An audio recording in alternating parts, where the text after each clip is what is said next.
Using an iPhone right out of the box with the default settings is usually fine. However, with just a few tweaks, you can increase the security and privacy on your iPhone. Plus, you'd get a lot more out of it.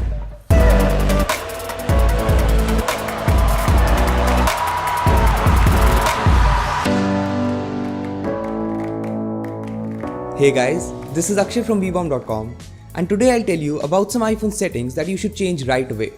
Before we get started, make sure you hit the bell icon to get notifications for all our future videos. Now that you've done that, let's get started. The iPhone lock screen can let you accomplish a lot of tasks without unlocking your phone. And while that is handy, it does pose a security threat since anyone can reply to your messages, interact with Siri, and even access your Apple Pay wallet from the lock screen. If that doesn't scare you, it should. Fortunately, you can make your lock screen more secure by changing the following settings. Go to Touch ID and passcode in Settings. Under the Allow Access when locked category, choose the things you don't want to be accessible from the lock screen. I would recommend turning off Siri, turning off Reply with Message, and turning off Wallet. Obviously, you should pick and choose these settings according to your own preference. No matter how much Apple improves its flagship device, somehow the speaker quality tends to remain subpar, at least when compared to the competition. But iOS does have an equalizer and it can give your speaker a volume boost when you want. Go to EQ inside Music settings. Choose the Late Night preset to get a decent volume boost on your iPhone speaker. Try it out the next time you find yourself at an impromptu house party and amaze your friends.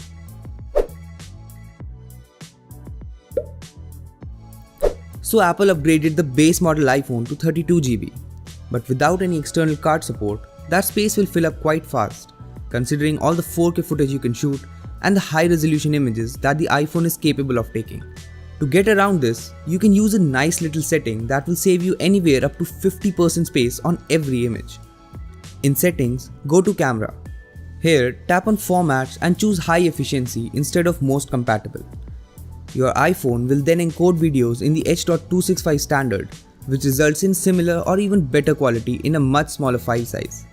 Images taken with this setting result in a format called HEIF.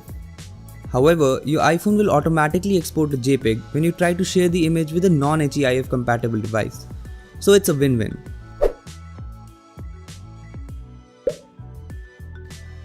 Regardless of the usability of a feature like this, having all your notification content visible on the lock screen is honestly kind of silly.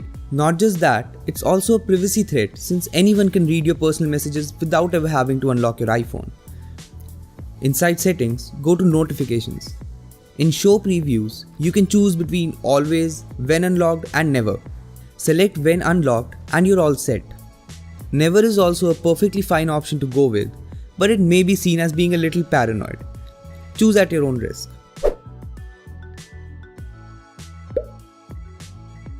Another iOS 11 specific feature, Do Not Disturb while driving, is extremely useful and one you should definitely be using if you drive often. Go to Do Not Disturb inside the Settings app. Under the Do Not Disturb while driving section, tap on Activate. If your car has Bluetooth, you should definitely select the When Connected to Car Bluetooth option. If not, you can choose automatically and the iPhone will automatically turn on Do Not Disturb mode when it detects that you're driving. Distracted driving is never safe, and this feature will make sure that you drive safely at all times.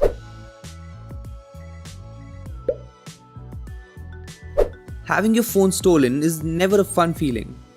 However, it can be made worse if someone then starts using your SIM in a different phone. They can easily impersonate you, get access to almost every account you have online, and basically destroy your life. You can prevent this by simply using a SIM pin. In Phone Settings, go to SIM pin. Enable SIM pin and set up a pin. This ensures that whenever your SIM is inserted into a different phone, or even when your phone is restarted, it will ask for the SIM pin. Obviously, you shouldn't forget your own SIM pin either, so memorize it as best you can.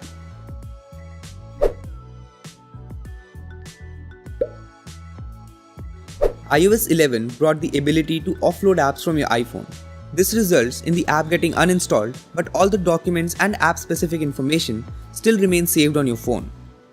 Offloading apps can help you get storage space back from apps that you don't use often, and when you do need them again, you can simply install them back and they will work as if they were always there. Kind of like magic. In settings, go to General and then to iPhone storage. Tap on the app you want to offload and tap on Offload app. Your iPhone helps in making this decision for you by showing the last time you used a specific app, so you can read out apps that you downloaded but barely ever used.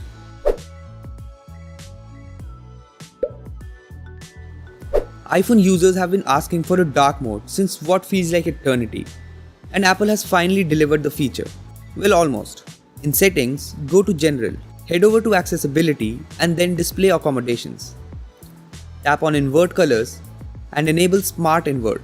iOS 11 inverts colors in such a way that your images and app icons are not affected by the color inversion, but the entire UI system-wide is converted to a dark theme. I think this is as close to a dark mode as Apple will ever let us get.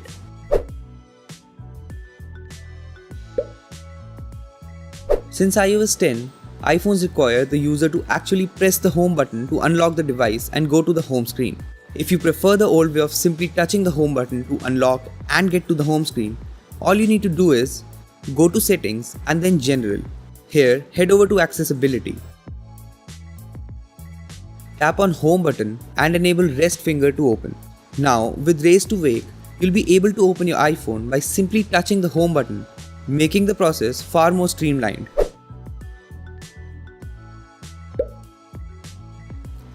AirDrop on iOS has a big problem. Since it is set to everyone by default, anyone with an iOS device or a Mac can send images to you. The iPhone will still display a prompt to accept or decline the image, but it can get weird in public places where people can send weird images and spam you with them. You can simply swipe up to open the control center and tap on AirDrop. Select Contacts Only, so only your contacts will be able to discover your phone on AirDrop and send files or images to you. Siri prefers using Bing as its default search engine, so anytime you ask Siri to search for something, it will show results from Bing. Even though Bing is decent enough, most of us are far more accustomed to using Google.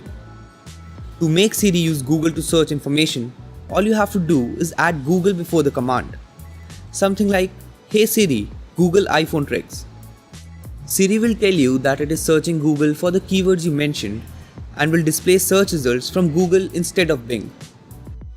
Well, those were some iPhone settings that you should change right away. But are you aware of some other settings that you should change? Do let me know in the comment section below. Also, give this video a like and subscribe to our channel for more amazing tech videos. That's me signing off. Thanks for watching and I will see you in the next one.